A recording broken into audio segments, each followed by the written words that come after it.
My name is Reverend John Gituire, the founder and bishop of Blessed Christian Fellowship, and I've a few things to share with you from the Bible, from the book of 2 Samuel, chapter 9. If you're familiar with the Bible, David had encountered very many challenges in life, and one of it being the fight that came about after he was anointed king of Israel by Samuel, and Saul was alive, and Saul, remember, was the king at that time. I don't know what came to Saul when he learned that David would become the king. After all, God had said it, but Saul would not let go the throne to David. So it was an oral fight. One to reclaim, also reclaiming, and now David getting hold of what God had given him. But finally, Saul died at his own time. So David was to continue with the rule as a king of Israel. And what would come out of that is that many of us do not expect David to honor Saul in any manner. But my topic today is entitled Honoring Your Predecessors and those who have done good to you. Most of us don't remember those who have done good to us. Sometimes somebody paid for your school fees, somebody paid for your house rent, somebody came to pay for your child's or children's school fees, and you think that it has happened, that an angel came and gave you what you needed, and don't remember the human being used to make sure that your need is met. Now, David is on the throne, as honored by God, because it was an honor from God that David would become the king, when so many people wanted to become the king, including his senior brothers, strong, mighty men. But Samuel did not find, as the Spirit of God guided him, to anoint them until David came from the bushes where he was taking care of his father's flock. So David was honored by God when he gave him the throne of Saul. And he faced great resistance from the house of Saul and was hunted for death by Saul and his army for many days. However, there was a son of Saul who was David's close friend called Jonathan. Jonathan, son of Saul, was a great friend of David, and they had made a covenant of love and protection to each other. So on learning about his father's intention to kill David, Jonathan showed a secret place for David to hide for his life. In that state, the Philistine army attacked the stronghold of the king and was killed together with his household, including Jonathan, David's close friend. So it's like that was the end of the house of Saul as a king. So the kingdom was handed over to David. One, it was destroyed by the Philistines, and so it was his responsibility to rebuild the kingdom that was ruined when the Philistines attacked it. So it was David's responsibility to rebuild and restore and even expand the kingdom. because that was one of the roles that the kings were given. So, the story is here. David loved peace and justice. He would restore the house of Saul through his descendants to do justice to the house of Saul, the former king. Remember, I said that most of us don't remember to do good, don't remember those who have honored us, don't even remember those who have taken care of us in the past. And here, King David now was saved from death by Saul's son called Jonathan, who was his personal and very close friend. So for most of us would not even remember anything like the life of Jonathan. Would only say, we have it. We have the kingdom. We have the power. We have the authority. So we can do what we want to do because already we have the machinery to do what we want to do, to rule, to do all that we are supposed to do, perform our duties without remembering what somebody did good to us. And so, here we are. The kingdom of Israel has a new king. Has a new king called David, and he would even think of retaliating because Saul had sought him for many years. Remember, we are reading. We have our subject from the book of Samuel, 2 Samuel, chapter 9. Retaliating from what the king had done for him. He was looking for him to kill him. He was looking for his life. And for many years, that was the order of the day. Running battles. David and his small armies. Then King Saul and his large armies. Looking for David to destroy. So, what would you do to such a man who had been hunting for your life? From a human point of view, one would think that it's right for me to take revenge. Remember, David did not take part in Saul's death. Saul was killed by the Philistine armies, and so he didn't play any role in that. But remember, this is enemy number one in the kingdom, Saul. Enemy number two in the kingdom, Saul. Enemy number three in the kingdom, Saul. So, if there's anything remaining of Saul, David would have thought that it is to get rid of them, forget them, because they had given him great stresses in his life, and there was nothing good that David could see in the house of Saul. I said, however, Jonathan was his friend, but he died with his father Saul. Again, it's like a disconnect.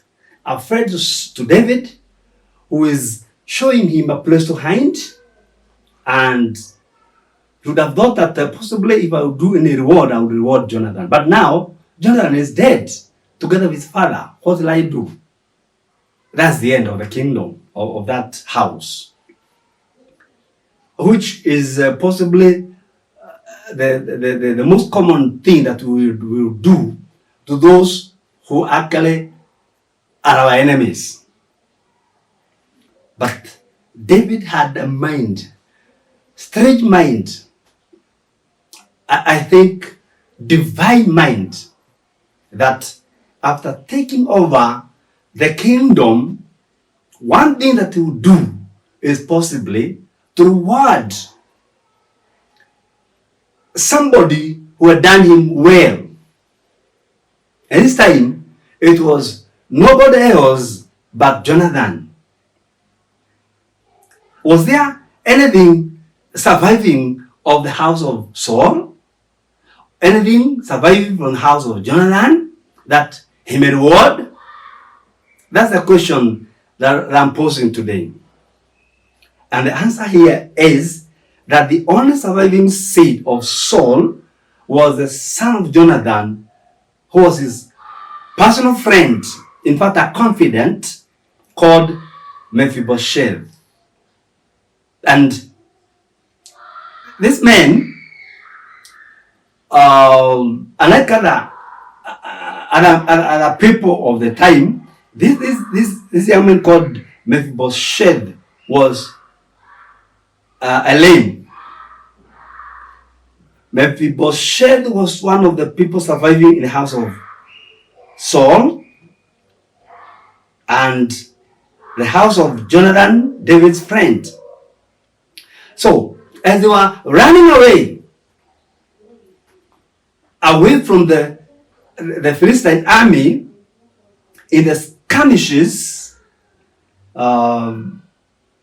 this boy was carried by her maid when Saul and Jonathan were killed. So the girl decided that what I can do is to run away this child, that he may not die.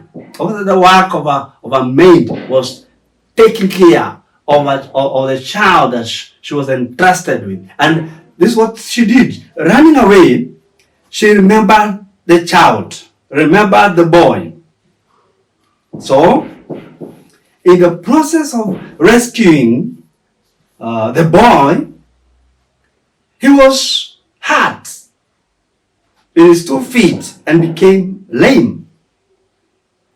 So this girl was had a difficult time bringing up the child. This is not her child. It's not my child. I'm running away from war. I'm a war fugitive. I have a child in my hands. The boy is wounded. He's a lame. He's not able to walk. That was the difficult time that this maid was in. So, in these struggles, in the struggles that one would make, remember it's a difficult time of war. And a maid is running away with a child belonging to the king's child, Jonathan. Doesn't know how to bring up a child in such a cruel time of war. Remember, she's running away from the palace. No money, no food like the boy was used to, and the kind of food that she was to give the boy was different, because now it is from riches possibly to rags. Yeah, from the king's table to a poor woman's house where there is almost nothing for him to feed on. But she brought up the child. And when David became the king, when he took over the throne and started rebuilding the country, he started rebuilding the country, rebuilding the cities, remembering so many things, possibly going through the books of records and finding out there was once a friend called Jonathan. And I would want to remember this boy, this friend who gave me a place to hide when his father, and I repeat, his father was looking for me.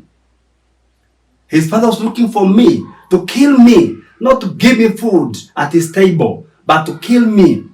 And he showed me a place where I could hide and possibly escape the wrath of his father, the wrath of the king. What can I do to this man? This is what possibly David had in his mind. If it pleases my God, then I'll look for whatever remains of my friend Jonathan and possibly reward him. So David remembered his predecessor, the king, through the friend that he had called Jonathan. And as he tried to restore what belonged to Jonathan and his father Saul, possibly thought of rewarding what was remaining of the king's palace and possibly rewarding the servants. Yeah, he remembered that there was somebody, rather, remember that there was a son. There's somebody somewhere who could actually get the benefits of the share that would possibly give back the family of Jonathan and his father Saul. And so he inquired, is there anything remaining of Jonathan or David that can reward him?